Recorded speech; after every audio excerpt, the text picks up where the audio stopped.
Hey, everybody, welcome to the Art of Relationship show. As everybody gets ready, I'm going to maybe pause a little bit until viewers start coming on, okay? Welcome to the Art of Relationship show. It's 8 p.m. in Metro Detroit, New York City time as well. Hopefully, everybody's doing okay. And how many people are sick of winter? And it's only been a short amount of time with winter, right? We're all woohoo ready for spring, but we still got a month and a half to go at least, maybe 2 months here in Michigan, and it's been fairly mild, not too bad. Uh, so when people get in the doldrums, right, the doldrums of winter, missing the sunshine, missing all those elements, it gets on our nerves, right? And what else gets on your nerve but relationship problems, relationship topics that, let's face it, I don't want to deal with this relationship drama. You have issues in your marriage, in your relationship, maybe in your dating life. And that's what the Art of Relationship show is all about. Okay. So, everybody that joins in, Swervenish, I hope I got that right. I appreciate you joining in. And as more viewers join in and pay attention going on, we're going to talk about, or I'm going to talk about, a very controversial, a very difficult subject that is devastating to relationships, to marriage, uh, affairs. Okay. And this is a huge thing.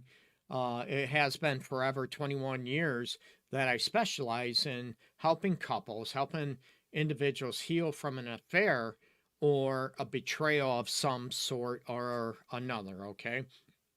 And before I jump into this, I please share on your timeline your posts, your heading, whatever you want to, whatever social media platform you're paying attention to or listening to, please share it. I want to help as many people as possible out there. And this is like I said, a very difficult subject that a lot of people run into. And there's a lot of myths, and I'm going to talk about the myths. I'm going to talk about the, um, expectations of healing from an affair and what I run into in my office and what I have through research, through evidence based aspect to let you know what heals from affair, what is needed, what is in place. And again, it needs to be very specialized to each individual, to each couple, right? And a lot of people look at, oh, if I get cheated on, I'm done, I'm all over. And I get that. It's devastating. But a myth is that, an affair destroys a relationship or marriage. It can end it. Let's be honest. I'm honest, as most people know, but it doesn't have to be. Yes, you can heal after an affair. And, excuse me, easy for me to say, right? I've been helping couples with this specific area for 21 and a half years now, okay? It's mostly what I specialize. Hey, Macon, I appreciate you. Kumar, what's happening, man? Mohammed, I appreciate you tuning in. And there's a lot of myths and a lot of devastation that goes on. And, a myth about, cheating, before I get into the three couples of affair and what is needed to heal, it takes a lot of guts, okay? It takes a lot of courage to even reach out and seek help to be able to want to heal and rebuild trust, right? Let's face it, trust has to be rebuilt or you're going to be miserable. Your partner's going to be miserable, and looking at what is needed specifically to heal from an affair, and it is possible. Absolutely, it is possible. Oop, let me adjust. Whoa, there we go. Let me adjust the phone. I had to get back there. And to be able to look at, sorry, people, I'm playing with the one phone, my phone camera, not my main camera, so it's interfering. But with affairs, okay, it's devastating. It just rocks your world. All the expectations of growing old together, of, playing with the grandkids, raising your kids, retiring together, I'll be dead before I retire. Let's be real. But whatever your expectations, they get shattered, right? But that doesn't mean it can't be rebuilt. That doesn't mean it can't be repaired. And in one myth out there, and a lot of people I run into, once a cheater, always a cheater. That is not true, okay? There are people that are habitual cheaters. Absolutely. Men, women, they're out there. But those are the low percentages of people out there, okay? Most people, there's an issue that was going on, and we can look at individual issues, we can look at, relationship or marital issues that may be related to the cheating. Again, doesn't excuse or condone it, or it can be a combination of both, individually and relationship dynamics that go in. So, looking at, what is needed to heal after an affair or whatever. And the first thing you look at, do you want to? Number one. Number two, what it takes to heal from a betrayal. Okay. Let's face it. What is needed to rebuild trust? And not only rebuild trust, that you also look at, most people look at, okay, we rebuild trust, never have to worry about my partner cheating again. That's solidified. But are they staying out of obligation? Are they staying because they feel they have to and to repair, and they're saying they don't want to? Okay. Most people that cheat, again, most people, not all, they still love their partner. A lot of people out there on social media, you see it all over the place, everywhere, social media. Well, if they really love you, they wouldn't cheat. That's a myth. Okay. I'm telling you, most people, not all, there are some people, they don't love their partner, so therefore they're cheating, they don't care. Okay. Most people, they still love their partner, they love their family. They might not be happy in their relationship. They want to feel desired, they want to feel loved, they want to feel appreciated, respected, a priority in their life, right? And all of a sudden they feel like, and I talked about, specifically cheating and what causes it before on other episodes, and, looking at what is needed to heal it. But you can heal that affair, rebuild trust, own all that back, and you're miserable in the relationship because you go back and heal you heal the trust, and you bust your butt. You eat shit, as I tell people that betray. They need to eat shit for a while around the trust issues. That doesn't mean they're allowed to be disrespected. No. One sec. And that's where I look at, they go back and say they still don't feel loved. They don't feel desired by their partner. They don't feel respected. And they're, oh, I'm never going to cheat again. I don't want to. I feel very remorseful, very guilty.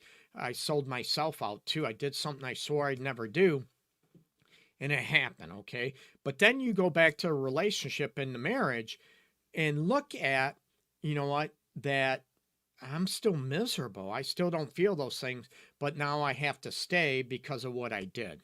I don't want people to be miserable and live a life of agony. I don't want people to live in a situation where they don't feel loved. And again, nothing's perfect, people. A lot of people have this fantasy land. They still look at, oh, if we have one problem, we're going to call it quits because that's not a healthy relationship. No, there's a difference between a healthy relationship and you're going to have problems, right? It's how you work on those together as a team. And a lot of people look at, and I get bashed for, looking at, okay, what caused the affair? Is a genuine remorse and guilt, and I mentioned this on numerous episodes, and a commitment not to cheat again, right? Like I said, but you do all that and you're miserable because your partner still doesn't make you a priority, doesn't make you feel loved, doesn't make you feel desired, respected, although whatever it is, okay?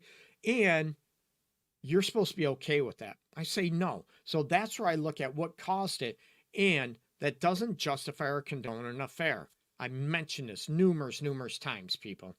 So before I get to the 3 couples of affair, I want to make sure that you look at, and if you can, share this on your timelines, people, on your pages, on social media. Again, I'm all about helping as many people as possible.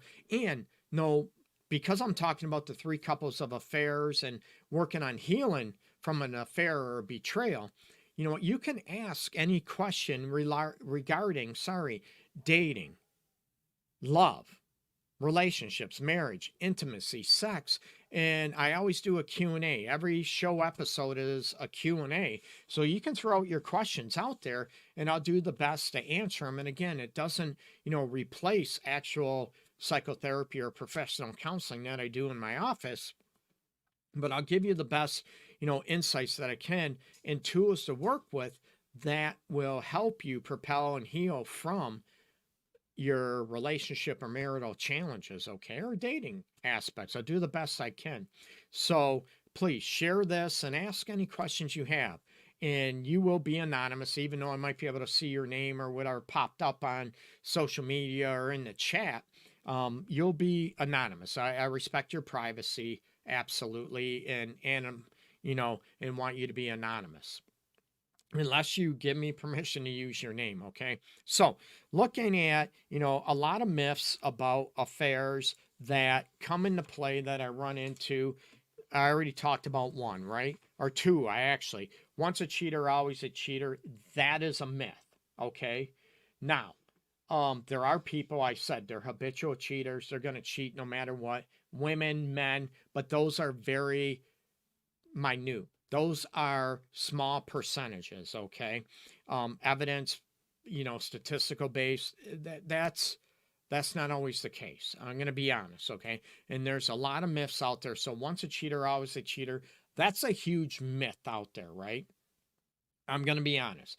And if there's any professionals out there that want to debate this, that have no clue, or there's professionals in the mental health field out there that are biased as well, and they shouldn't be. They're biased. Maybe they got cheated on. And I've had couples see me over the years where another professional unethically told them, oh, you need to leave. Once a cheater, always a cheater. That's a myth. That's biased and that's judgmental. And that therapist does not live your life. You do, okay? So I get very upset. I'm very protective over couples, over individuals seeking help. Not only that, but I'm very, very, if you want to say, critical of other mental health professionals in the field, because I want what's best for people to heal them, their relationship, their marriage, their own individual life, be it trauma, be it, whatever their anxiety, whatever they're going through, grief challenges, okay? So that's where I look at. I'm very critical. So there's a lot of myths out there. Once a cheater, always a cheater. That's a huge myth. The person cheated on you. That means he or she did not really love you. That's another myth, okay? Yes, there are those occasions, I'm honest, where that person doesn't love their partner and they're whatever, trying to get out of the relationship or marriage, or they feel stuck, or they feel they don't want to lose the kids, whatever. And that's a whole nother thing we can get into. But most people are looking at they do love their kids. They love their partner. They're just not feeling, loved or desired, appreciated, that type of thing. And another thing that, oh, you cheated on your kids. No, the kids are a separate relationship between mom and the kids, dad and the kids. You get me? Versus partners. It's a different type of relationship, okay? So you look at the other situation that, what can we say? That we can talk about, monogamy and what levels of trust and, that type of aspect are. There's a lot of people that are consensual, non-monogamy, right? Poly, open relationships, that type of thing. But we're talking about, when you break outside your rules or boundaries when it comes to those situations, okay? And that's where you have to look at. And there's another myth that, oh, once, say somebody cheats, that means they're not a good parent. That's a myth too. You can still be a great parent and maybe not a great partner or spouse, that type of situation. Okay. So again, please throw out your questions, your comments, anything I can help you with and answer regarding marriage, life, cheating, affairs, uh, intimacy, that type of thing. Anything I can do. Okay. So when you come down to, I want you to realize the myths and, the realities that, yes, it's devastating. Like I said, it just, sort of explodes all expectations of growing old together, right?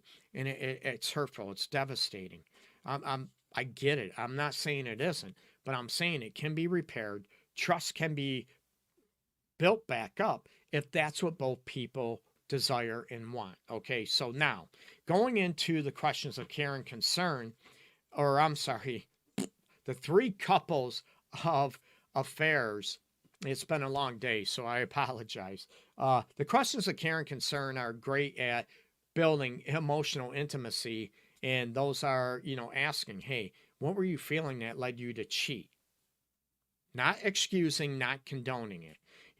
What could I have done to maybe prevent you from cheating? This is taking accountability for both partners, right? And a lot of people will bash, and I get accused of victim blaming. I don't victim blame.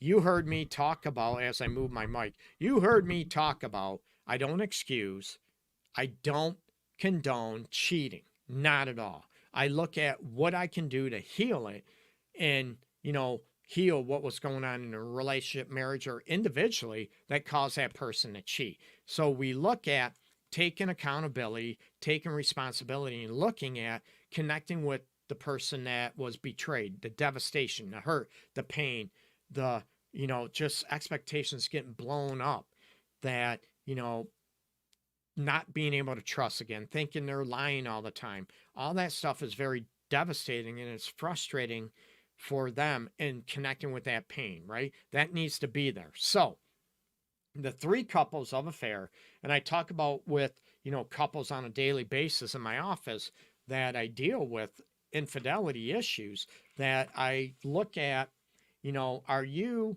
a prisoner-warden situation? That's the first couple I'm going to talk about when it comes to a couple of affair betrayal. Prisoner and warden means that, let's face it, the one that cheated or betrayed, they're the prisoner and the other partner is the warden.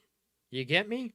So what this means is forever and ever that prisoner, the one that cheated, is going to be the prisoner for the rest of their life together if they stay together.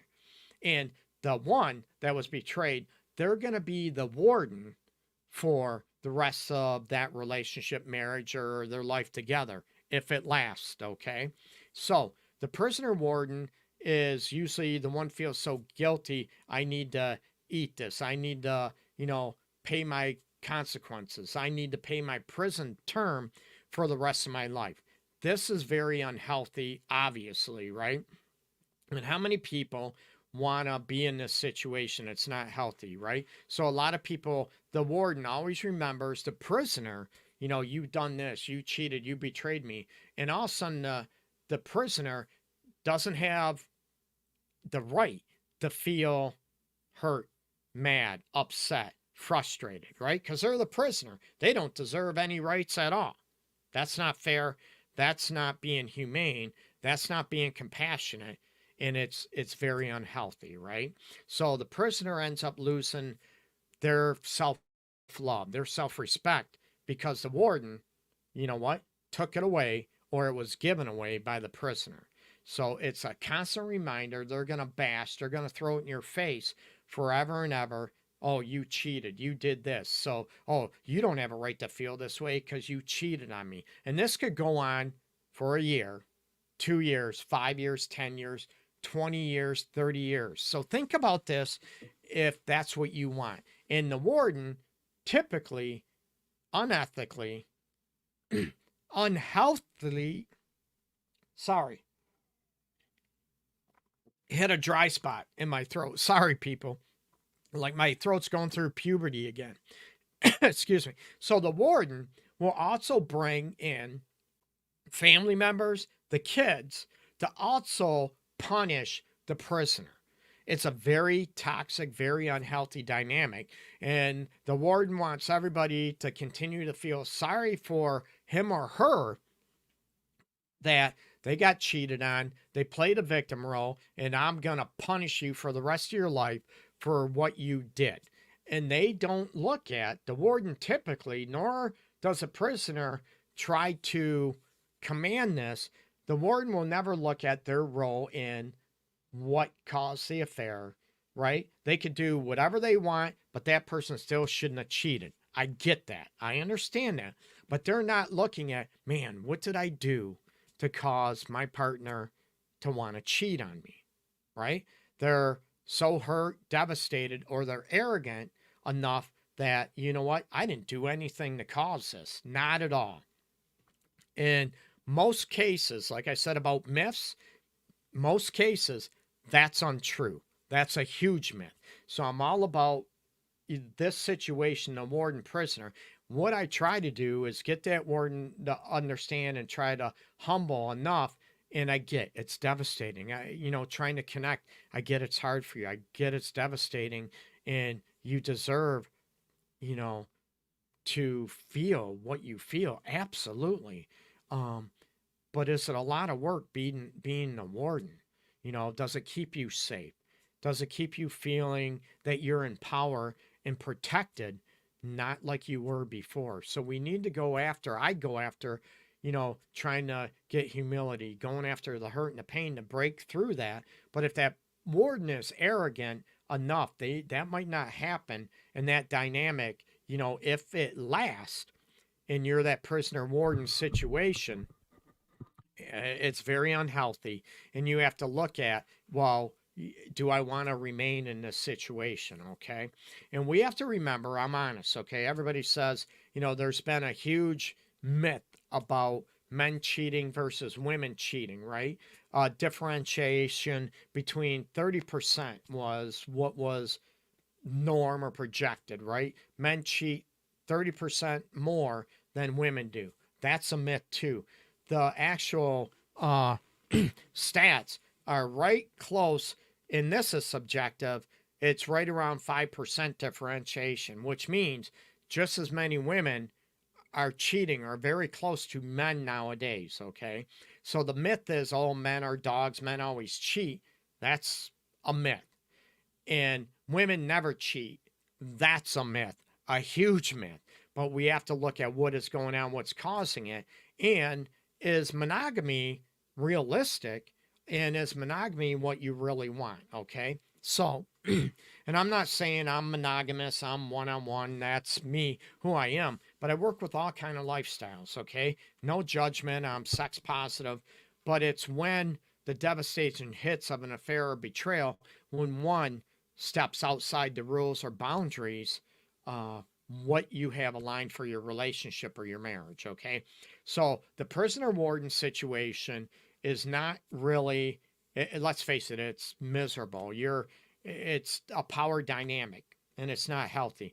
And a prisoner will say, well, I need to, take accountability and pay my penance and take my consequences. Yes, you have to take consequences to earn that trust back. But that doesn't mean you have to serve a life sentence for it. And a lot of people will feel guilty and shame and obligated. Yep, I did this, so I need to pay consequences in my prison term for the rest of my life for cheating. That's an unhealthy dynamic, okay? The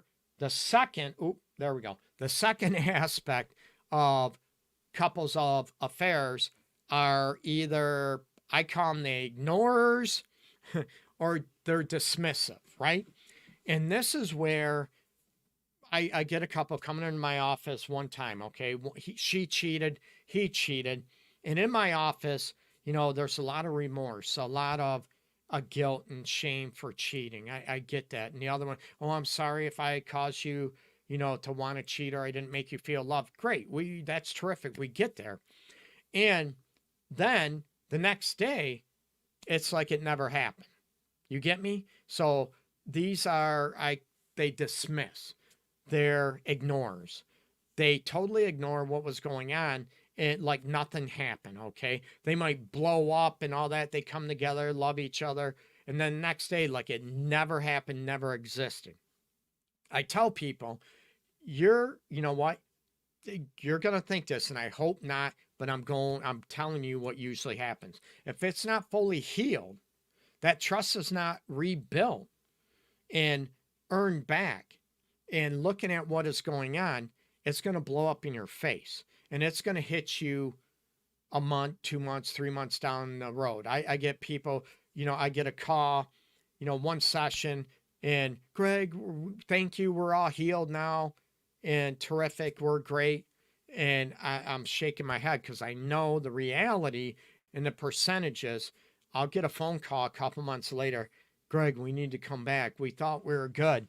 And then what happens is that the triggers hit, right? You watch a movie where there's someone having an affair, cheated. You hear it in a song, right? A friend you heard cheated, or found out her, partner cheated, his partner cheated. And it triggers you, and all this comes back because it's not fully healed. Okay, so a lot of people will immediately, they'll blow up and might fight and argue, and then the next day, like it never happened. And these are things that you look at, it'll come up periodically from now on until it's healed. Okay, and chances are it will never fully heal because they'll blow up, fight about it, make up, and then like it never happened again. So that is also not healthy to have that dynamic. It's healthier, if you want to call it that, healthier than the prisoner-warden dynamic, because that's a constant day in, day out, mostly, of reminding the prisoner of what they did. Not healthy, okay? That doesn't promote healing. The ignorers, the dismissive couple, they ignore the healing, but they don't hold power over the other one. It's like it never happened. We're great. Everything's terrific, but it fully doesn't heal and get to the root of what caused the cheating to begin with and what is needed to rebuild that trust back and to promote self-love and self-respect and try to get at the root of the issues. It's like, oh, we never had any problems to begin with, and it's going to come back and bite you in the butt. Honestly, okay? So what I look at, the third one is what I deem the healthy ones, okay? These are the ones I call them, they're the brave ones, obviously, and they're healers, I call them, because they're looking at healing the relationship. Both of them are taking accountability for their role in what was going on in a relationship, possibly the cause that person to cheat. Again, never condone, never justified. Whatever happens in the relationship or marriage doesn't justify or give that person the right to go out and cheat. Remember that. But the healers and the brave ones are going to look at what was going on in the relationship, meaning, were we making that person that cheated, were we making each other feeling loved, respected, desired? A lot of people will look at that, they have a kid and we're going to be great. We have 2 kids. And all of a sudden, all the attention, like I mentioned on numerous episodes, goes to the kid. And what happens is that one parent feels exposed of, not important, not desired. And you need to be okay with that because we have kids now. So you need to be okay with that. And I'm like, what? Who told you that?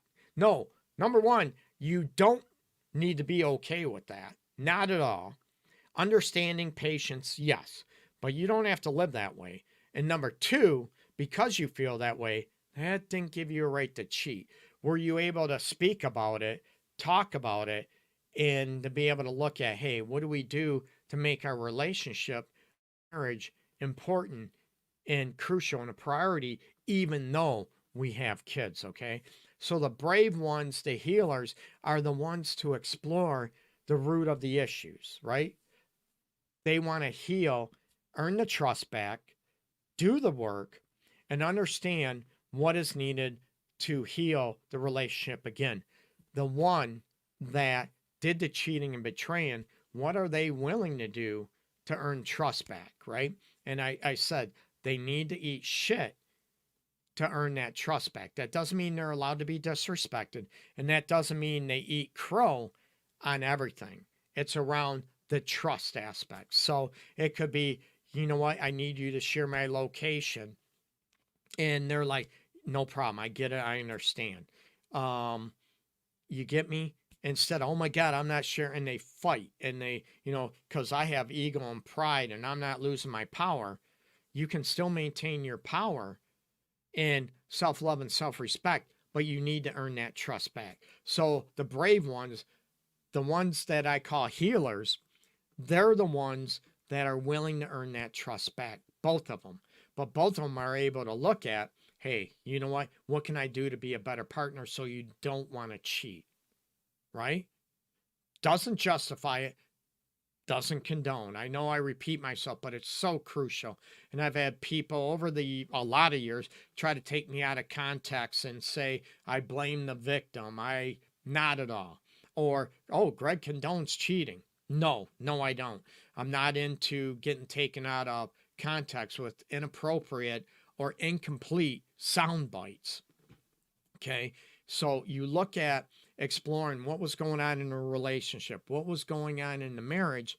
Were you feeling disconnected, ignored, fighting all the time? What was going on that we can go and recertify our relationship? We recommit to our relationship or marriage to earn trust back. We know it's not going to happen again, but not only that we can be healthy and happy together again, and that, cheating might not ever be forgotten, okay? But I want it in the back of the mind, I tell people, not always in the forefront. And looking at where, hey, I don't have to worry about her cheating on me again. I don't have to worry about him cheating on me again because he's doing this, he's doing that. We're insuring each other. We're feeling connected. We're communicating better. We're not getting so defensive with one another. These things are in place, and the brave ones and the healers are the ones that work together and rebuild trust. And believe it or not, 80% of the people I work with that have cheated or had an affair, 80% I'm able to help them become healers and the brave ones to work on and heal the relationship and marriage and to be more connected, have more trust, more open communication. They're able to be more open and vulnerable with each other and a lot more where they want to be even stronger than they ever have been before. And a lot of times I tell people that cheating or an affair is like, what do I want to say? It's almost like an addict, okay? And I'm not bashing or shaming, not at all. But it's almost like you hear an addict hitting rock bottom, right? Before they reach out and get help. And almost like an affair, and I don't recommend it, like I said, is almost like the relationship or affair hitting rock bottom. It's almost like the relationship or marriage has been horrible for years, and then finally one of them files divorce, and all of a sudden it's the wake up call. So the divorce papers can be like that rock bottom. Okay, what can we do to fix it? And sometimes too little, too late, right?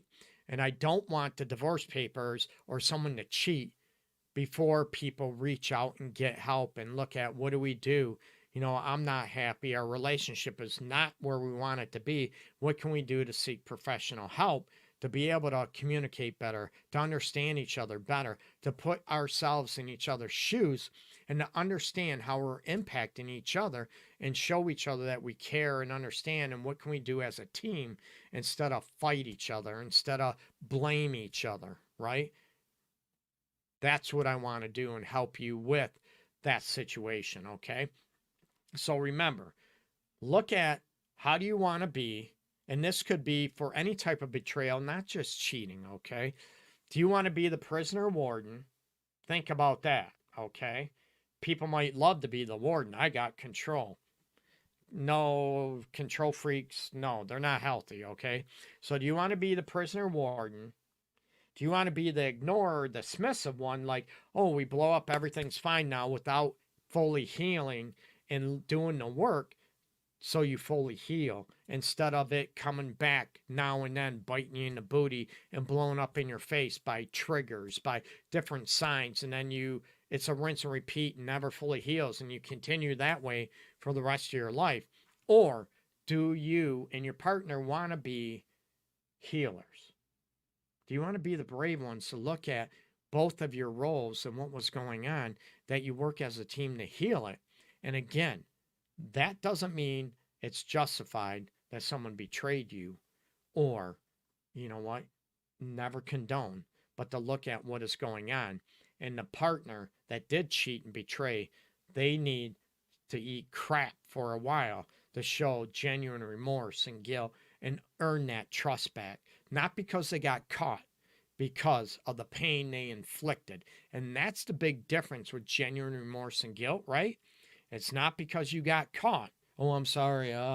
It's because of the pain you inflicted on your partner. And the brave ones and healers will look at that and they will make sure that's in place. Okay? So check out my relationship website, I should say, theartofrelationships.org. And I am running a special starting tomorrow, February 1st, for Valentine's Day, right? So for Valentine's Day, I'm running a special on my courses, 70% off.